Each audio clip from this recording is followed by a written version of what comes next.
नमस्कार, आप देख रहे हैं 4PM न्यूज नेटवर्क। मैं हूं आपके साथ आयुष मिश्रा। प्रयागराज महाकुंभ के दौरान 29 जनवरी को मौनी अमावस्या के दिन हुई भगदड़ को लेकर 4PM के स्टिंग ऑपरेशन ने सबसे पहले देश को बताया था कि सरकारी आंकड़ों में जो बताया जा रहा है कि भगदड़ में 37 लोगों की मौत हुई है, वो सच्चाई नहीं है, बल्कि मौत के आंकड़े 58 के पार भी हैं।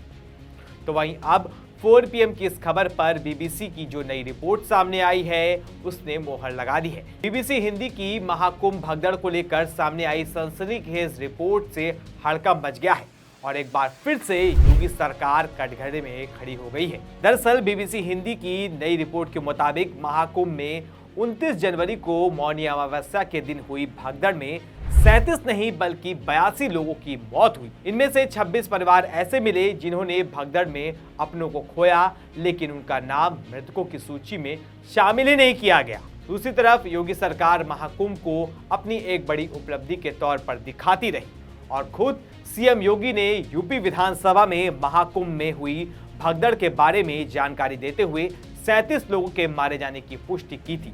लेकिन अब बीबीसी की नई रिपोर्ट में बहुत बड़ा खुलासा हुआ है। इसके मुताबिक 50 से अधिक जिलों में की गई पड़ताल में 100 से ज्यादा ऐसे परिवार मिले जिन्होंने भगदड़ में अपनों के मारे जाने की बात को स्वीकार किया है।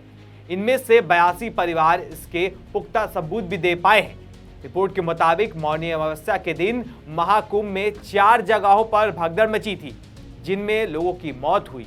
सीएम योगी के मुताबिक 37 में से 35 लोगों को सरकार द्वारा 25-25 लाख रुपए की राशि हस्तांतरित की जा चुकी है, जो डायरेक्ट ट्रांसफर या चेक के जरिए दी गई थी। वहीं बीबीसी की रिपोर्ट में दावा किया गया है कि जांच के दौरान 26 परिवार ऐसे मिले जिन्हें 5-5 लाख रुपए कैश में दिए गए।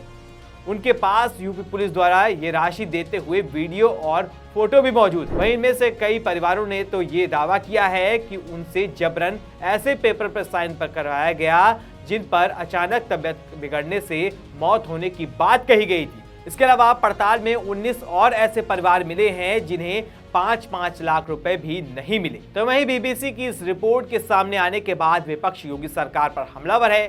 सपा मुखिया अखिलेश यादव ने योगी सरकार पर इस रिपोर्ट को लेकर तीखा हमला बोला है।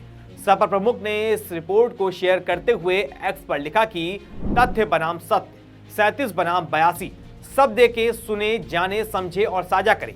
सत्य की केवल पड़ताल नहीं, उसका प्रचार भी उतना जरूरी होता है।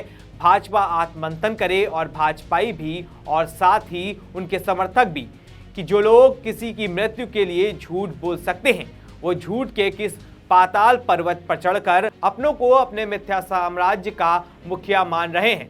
झूठे आंकड़े देने वाले ऐसे भाजपाइयों पर विश्वास भी विश्वास नहीं करेगा। सवाल सिर्फ आंकड़े छिपाने का नहीं है, सदन के पटल पर असत्य बोलने का भी है। और इससे बड़ी बात यह भी है कि महाकुंभ मृत्यु मुआवजे में जो नगद राशि दी गई, वो कैश में क्यों दी गई, वो कैश कहां से आया, और जिनमें वो कैश वितरित नहीं हो पाया, वो कैश वापस किसके हाथ में है। नकदी देने का निर्णय किस नियम के तहत हुआ, नकदी का वितरण किसके आदेश पर हुआ, नकदी के वितरण का लिखित आदेश कहां है, नकदी वितरण में क्या कोई अनियमितता हुई, और साथ ही यह भी है कि मृत्यु के कारण को बदलने का दबाव किसके कहने पर बनाया गया। ये रिपोर्ट अंत नहीं, महाकुंभ में हुई मृत्युओं और उनसे जुड़े पैसे के महासत्य की खोज का आरंभ है। सत्य जब उजागर होता है तो झूठ की परत दर परत खुलती है, जो स्वांग के हर चोंगे और मुखौटे को उतारती जाती हैं, पर्दे उठाती जाती हैं। झूठ का कोई भी सूचना प्रबंधन ऐसे सत्य को बाहर आने से नहीं रोक सकता। वहीं कांग्रेस ने भी बीबीसी की इस रिपोर्ट को लेकर भाजपा पर निशाना साधा है। कांग्रेस की राष्ट्रीय प्रवक्ता सुप्रिया सिनेत ने एक्स पर इस खबर को पोस्ट करते हुए लिखा कि महाकुंभ भगदड़, सरकार ने बताई 37 लोगों की मौत, बीबीसी की पड़ताल में कम से कम 82 मौतों की पुष्टि। 29 जनवरी यानी मौनी अमावस्या के दिन प्रयागराज के महाकुंभ मेले में भगदड़ हो गई थी। बहुत विलंब के बाद उत्तर प्रदेश की सरकार ने स्वीकारा था कि भगदड़ में 37 लोगों की मौत हुई। मृतकों के परिजनों को 25-25 लाख रुपए का मुआवजा दिया गया। पर बीबीसी की जांच में पता चला है कि भगदड़ में कम से कम 82 लोगों की मौत हुई। बीबीसी को ऐसे 26 परिवार मिले जिन्हें 5-5 लाख रुपए कैश के बंडल दिए गए, लेकिन मृतकों की गिनती में उनका नाम शामिल नहीं किया गया। उनसे यह लिखवाया गया कि बीमारी या किन्हीं अन्य वजहों से मौत हुई। इस पर कितने चरणचुंबक आक्रोशित होंगे, देखते हैं आज कितने डिबेट होंगे इस पर। वहीं सपा के प्रवक्ता अमित जमई ने भी बीबीसी की प्रयागराज महाकुंभ में मची भगदड़ में मौत के आंकड़ों को लेकर किए गए खुलासे को लेकर योगी सरकार को घेरा है और एक्स पर वीडियो पोस्ट करते हुए लिखा कि बीबीसी की एक रिपोर्ट के अनुसार प्रयागराज महाकुंभ में मची भगदड़ में 82 लोगों की मौत हुई थी। 11 साल का यह कीर्तिमान है। निर्दोष हिंदुओं की लाशें कहां हैं? मुख्यमंत्री योगी आदित्यनाथ जी, अंतिम संस्कार का मौका तो दे दिया होता। उत्तर प्रदेश में आयोजित कुंभ को लेकर जो आंकड़े 32 मौतों के उत्तर प्रदेश की सरकार ने बताए थे, वो आंकड़े 82 तक पहुंच गए। सवाल ये है कि अगर मीडिया के लोग नहीं होते, अगर ईमानदार पत्रकारिता करने वाले लोग नहीं होते, तो शायद ये 82 आंकड़े आज भी जो है लाशों की तरह जमीन में ये जो सच है वो दफन कर दिया गया होता। अब उत्तर प्रदेश की सरकार को बताना पड़ेगा, जब आप पूरे देश में 11 साल का जश्न मना रहे हैं कि नरेंद्र मोदी की सरकार में, भारतीय जनता पार्टी की उत्तर प्रदेश की योगी आदित्यनाथ की सरकार में 82 निर्दोष श्रद्धालुओं की मौतों का जिम्मेदार कौन है? अरे ऐसे कत्ल तो अफगानिस्तान में भी हमारे हिंदू भाइयों के नहीं हुए। ऐसे कत्ल तो तालिबान ने भी हमारे हिंदू भाइयों के अफगानिस्तान में नहीं करे।